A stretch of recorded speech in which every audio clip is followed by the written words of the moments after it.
I once had to give a bit of a hard lesson to an employee of mine, a former employee of mine. So I was walking through the office one day, and the employee flagged me down, and I used to be their boss, and they said, James, I need your help. So I said, okay, sure, what do you need? Well, I want to go for this position. So they mentioned the position they wanted to go to, and I thought to myself, and I said, okay, well, that's a customer-facing position. You'll be face-to-face with clients every day, and you'll be talking about products and services and those kind of things, and getting more, obviously, problems solved for them, but also incomes and stuff coming in for the company.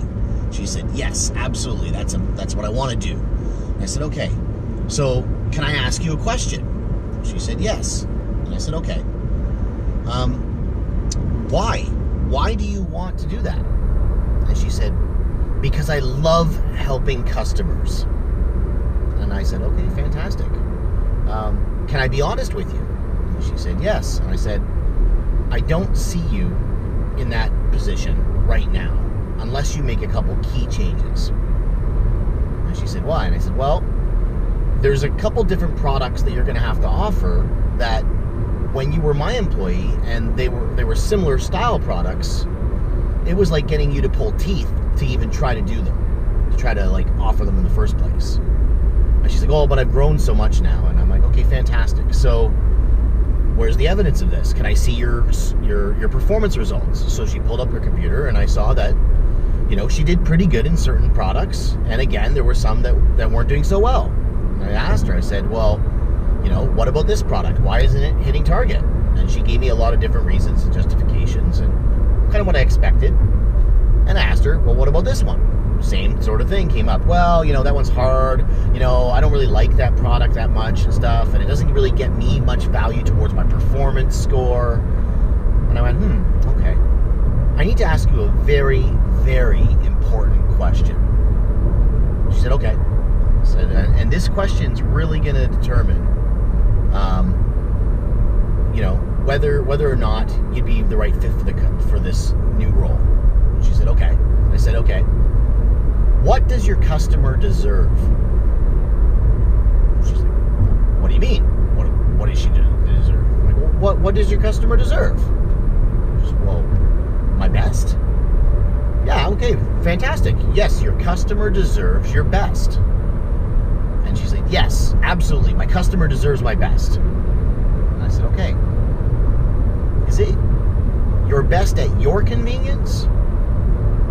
She stopped and she's like, oh, well, no, it's my best. Okay, so your customer deserves your best, not at your convenience, but just the best in general. She's like, yes. I said, okay. So I don't think you're the right fit for the role because you're saying that your customer deserves your best even when it's not at your convenience. But the actions that you do on a daily basis when you were my employee and what you're currently doing in your current role are saying otherwise. They're saying that when it's something that's safely within your comfort zone that you like doing, absolutely, you give your best. Not only that, you give more than your best. But when it's something that's outside your comfort zone, when it's not convenient for you to do so, you don't try as hard and you come up with a million different reasons why it's not going to work. So I think that what's happening is that your lips are saying that your customer deserves the best, but your brain and your subconscious have been saying every day, but only at my convenience. So I don't suggest that you go for this role until you can address that. And I think that's really important. Now, it's not just about your personal life. I want you to think about if you're not customer facing and you're in a job.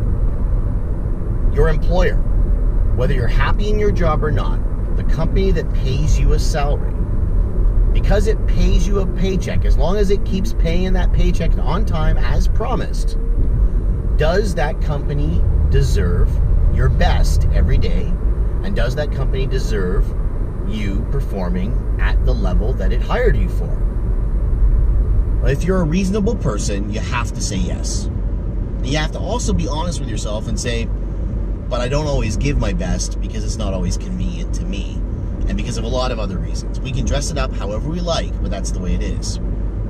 Now let's step outside our professional lives.